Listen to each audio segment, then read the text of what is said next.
একটা জিনিস খেয়াল করেছো মা? বিষয়টা যদি তোমার হয়, আমি বাবাকেও ছাড়ি না। আমার জন্য তুমিই পৃথিবী, তুমিই সেরার সেরা। আজও দু কদম হাঁটতে পারি না তোমার উপদেশ ছাড়া। তোমার আদর্শে গড়েছি নিজেকে, আজও গড়ি দ্বিধাহীন। প্রার্থনা করি সে আদর্শে যেন বেঁচে থাকি চিরদিন। আমি সুন্দরী, কেন জানো তো মা, এ কথাটির থেকে তোমার মতো দেখতে হয়েছি, এটাই বেশি ভালো লাগে। তোমার মতোই শাড়ি ভালোবাসি, 3 বেলা ভাত খাই। তোমার মতোই কাজের ফাঁকেতে আনমনে গান গাই। গ্যাস কমিয়ে মাংস কষাই, তবু তোমার মতো হয় না। কেন জানো তো মা, তোমার হাতের রান্নার সেই গন্ধটা পাওয়া যায় না। তোমার মতোই জোড়া ভুরু রাখি, এলো খোঁপা করে চুলে। এত কিছু করি শুধু তোমার মতো হতে চাই বলে। বেশ কবছর আগে আমায় সুশিক্ষা দেবে বলে নারী নীতি বলে একখানি বই কিনে দিয়েছিলে। পড়েও ছিলাম কয়েক পাতা, বাকিটা দিয়েছি ছেড়ে।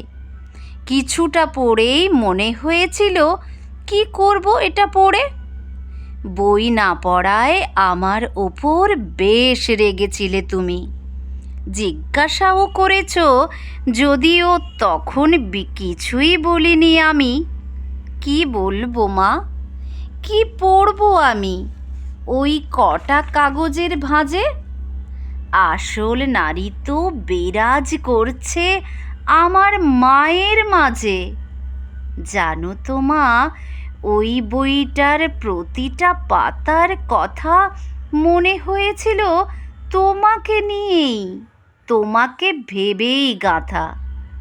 ওতে বর্ণিত প্রকৃত নারীর সমস্ত উপমাগুলো পড়ে দেখলাম তোমার সাথে একেবারে মিলে গেল।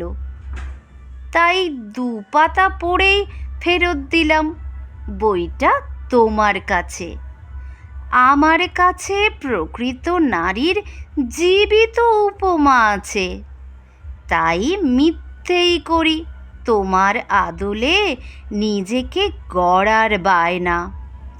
আমি আসলেই জানি আমার মায়ের মতো চাইলেই হওয়া যায় না।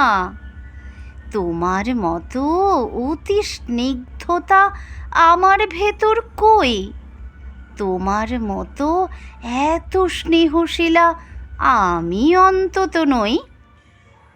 ও মা, ওই দেখো, এইটুকু শুনে চোখে জল চলে এলো। অমনি আবার আমারও সকল ছন্দ গুলিয়ে গেল। যাগ্গে, ছন্দপতন ঘটুক, কি আর এলো গেল তাতে। ছন্দ ছাড়াই কথা বলা যাক আমার মায়ের সাথে। ভালোবাসি খুব, এই কথাটুকু যদিও বৃথাই বলা। তোমার হাত ধরেই পৃথিবীতে আসা, জীবনের পথ চলা। হোঁচট খেয়েছি, পড়িনি কখনো।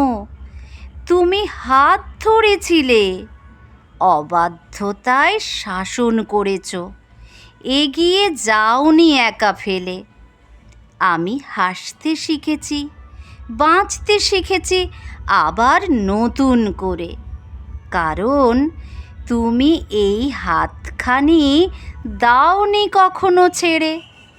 ভুল করে গেছি বারবার, কত শুধরে দিয়েছ তুমি। আর জনমেও যেন তোমায় পাশে পেতে চাই আমি।